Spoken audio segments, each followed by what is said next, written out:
Assalamualaikum warahmatullahi wabarakatuh. Baiklah, kami dari kelompok 4 akan membahas tentang prinsip legal dalam praktik keperawatan yang beranggotakan Cahya Puspitaloka, Eliza Pratiwi Pahlawanti, Yuriko Wahyu Darmar, Hanitri Adinda, Ajeng Gayu Binangkit, Putri Ashari, dan Mailinda Wahyuning Putri. Konsep legal etik. Etika keperawatan atau nursing etik merupakan bentuk ekspresi bagaimana perawat seharusnya mengatur diri sendiri. Dan etika keperawatan diatur dalam kode etik keperawatan. Aspek legal etik keperawatan adalah aspek aturan keperawatan dalam memberikan asuhan keperawatan, sesuai lingkup wewenang dan tanggung jawabnya, pada berbagai tatanan pelayanan, termasuk hak dan kewajibannya yang diatur dalam Undang-Undang Keperawatan. Adapun isi dari prinsip-prinsip legal dan etis. Yang pertama anatomi, kedua beneficence, ketiga justice, keempat non-malefficience, kelima veracity, keenam fidelity, ketujuh confidentiality, dan yang terakhir accountability. Masalah legal dalam keperawatan. Ada beberapa situasi yang perlu dihindari seorang perawat.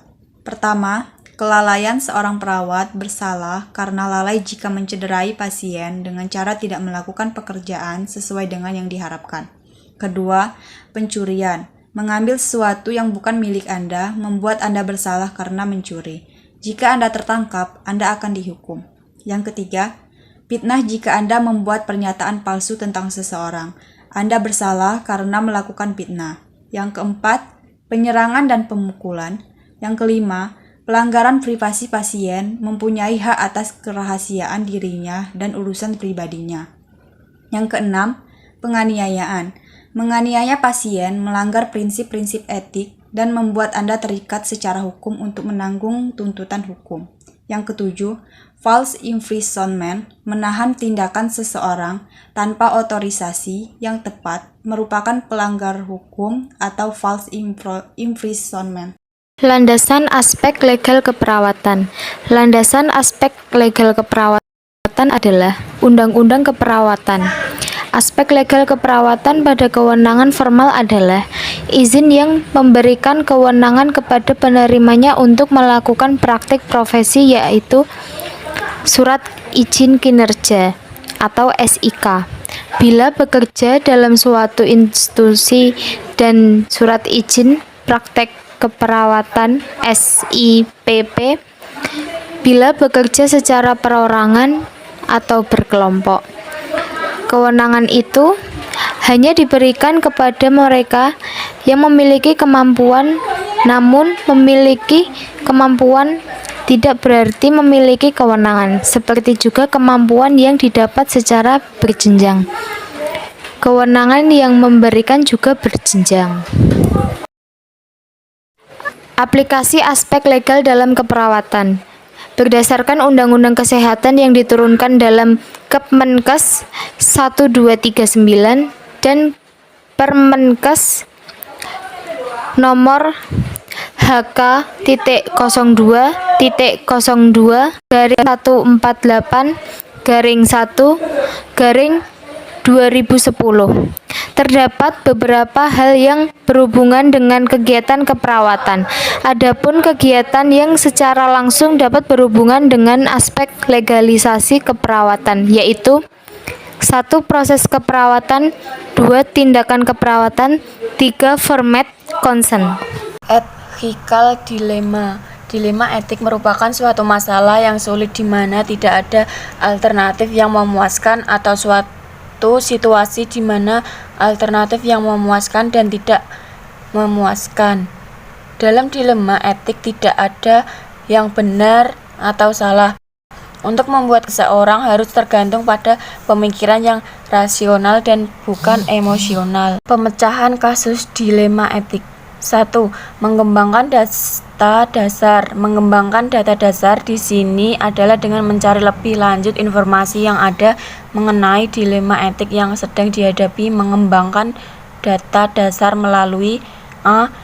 Menggali informasi lebih dalam terhadap pihak-pihak yang terlibat meliputi klien, keluarga dokter, dan perawat. B.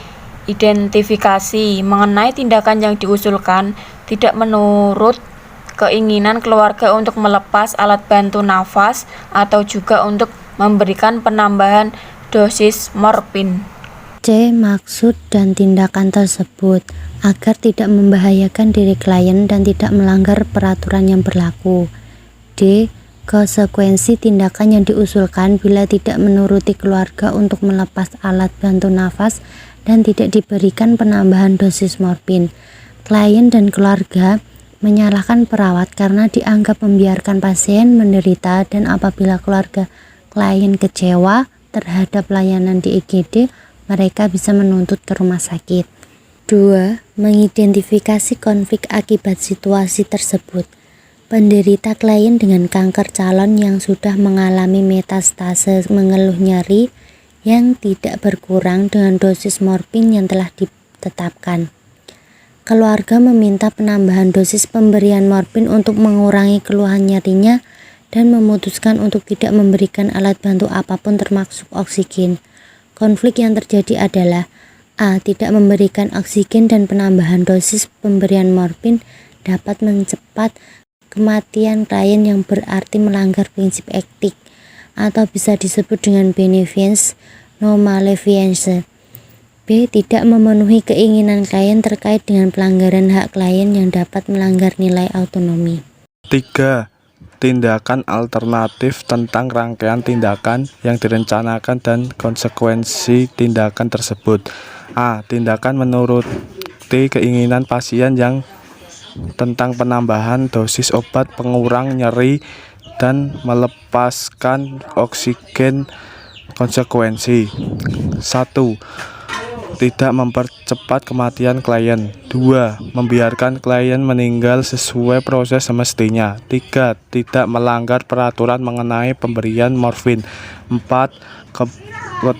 Keluhan nyeri pada klien akan tetap berlangsung. 5. Pelanggaran terhadap hak pasien untuk menentukan nasibnya sendiri. 6. Keluarga dan pasien cemas dengan situasi tersebut. B. Tindakan menuruti keinginan klien dan perawat membantu untuk manajemen nyeri. Konsekuensi 1. Tidak mempercepat kematian pasien.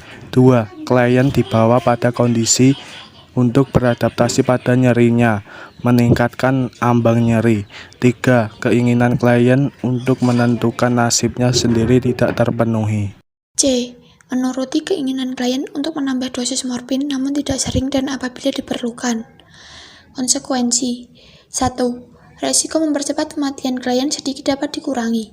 2. Klien pada saat tertentu bisa merasa terbebas dari nyeri sehingga ia dapat cukup beristirahat. 3. Hak klien sebagian dapat terpenuhi. 4. Kecemasan pada klien dan keluarganya dapat sedikit dikurangi. 5. Beresiko melanggar peraturan yang berlaku. D.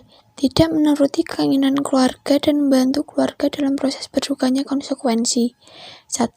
Tidak mempercepat kematian klien. 2. Keluarga dapat melewati proses berduka dengan seharusnya. 3. Keluarga tidak menginginkan dilakukan eutanasia terhadap pasien. 4. Menentukan siapa mengambil keputusan agar tepat. Pada kasus di atas, dokter adalah pihak yang membantu keputusan, karena dokterlah yang secara legal dapat memberikan izin penambahan dosis morfin. Namun hal ini perlu didiskusikan dengan klien dan keluarganya mengenai efek samping yang dapat ditimbulkan dari penambahan dosis tersebut. 5. Mendefinisikan kewajiban perawat. A. Memfasilitasi klien dalam manajemen nyeri yang sesuai. B. Membantu proses adaptasi klien terhadap nyeri atau meningkatkan ambang nyeri. C. Mengoptimalkan sistem dukungan keluarga untuk pasien. D. Membantu klien untuk lebih mendekatkan diri kepada Tuhan Yang Maha Esa sesuai dengan keyakinannya. E. Membantu keluarga untuk menemukan mekanisme coping yang adaptif terhadap masalah yang sedang dihadapi. 6. Membuat keputusan dalam kasus di atas. Terdapat dua tindakan yang memiliki resiko dan konsekuensi masing-masing terhadap klien. Perawat dan dokter perlu mempertimbangkan pendekatan yang paling menguntungkan atau paling tepat untuk klien. Namun, upaya alternatif tindakan lain perlu dilakukan terlebih dahulu, misalnya manajemen nyeri atau relaksasi, pengalihan perhatian atau meditasi, beserta perbaikan terhadap sistem berduka keluarga dan kemudian dievaluasi efektivitasnya.